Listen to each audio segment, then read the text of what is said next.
I'm looking at the journalist Felicia, and she is somebody who has gone through sexual assault herself. And she said that in the Washington Post. She released an article a couple of years ago detailing her experience. So as a journalist, which is not what we do, we are a talk show with opinion. But you were a and I was a journalist for 10 years prior to taking this job. Said. So as a journalist, it's our job to objectively report the news. I know that would be tough if you're someone who survived sexual assault. But when I'm looking at this story, she didn't give the story any context. And she got upset that she was being attacked on Twitter for tweeting a link that basically was condemning Kobe's character and accusing him of rape. But I think her job as a journalist was to put that in context. You have the responsibility, and you need to have the journalistic acumen to write the full story. Go to the Washington Post and say, this man is a nuanced character. This man has a detailed, layered history that we need to discuss. But don't just tweet that out and be the political reporter for the Washington Post and tweet that and leave it there, because you're leaving yourself open to the attacks that you're now receiving. And so whether or not she should be fired, I think that she should be put on leave like she was. I think it's inappropriate because we're in a time where we don't know what journalism is anymore. We have our president that attacks journalists. We have TMZ that broke the news to Vanessa Bryant that her husband passed away.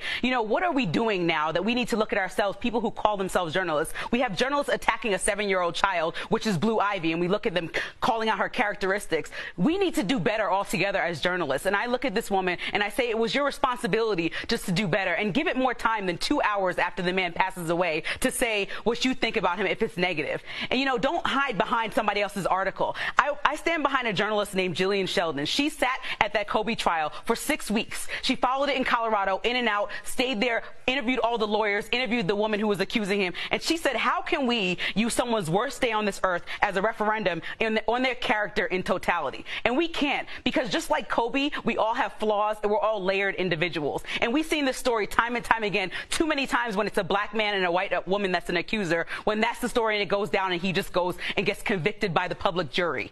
And we've seen the story too many times where women who have been sexually assaulted cannot give their voice to the public and are not given the space they need to share their story. So this is a complicated thing to talk about, but I really think that as a journalist, if you're going to take that name and that stance and that dignity of a position, you should probably do it properly and just try to tell the complicated story with as much care as possible. And that goes for everybody involved in this Kobe situation. Wow. Well said. I know. I want to give you a round of applause, too. I hope everybody out there that's having this argument right now on Twitter, because I see it brewing and I see such vitriol, and I get it because of the beloved man that Kobe is, and I stand with you.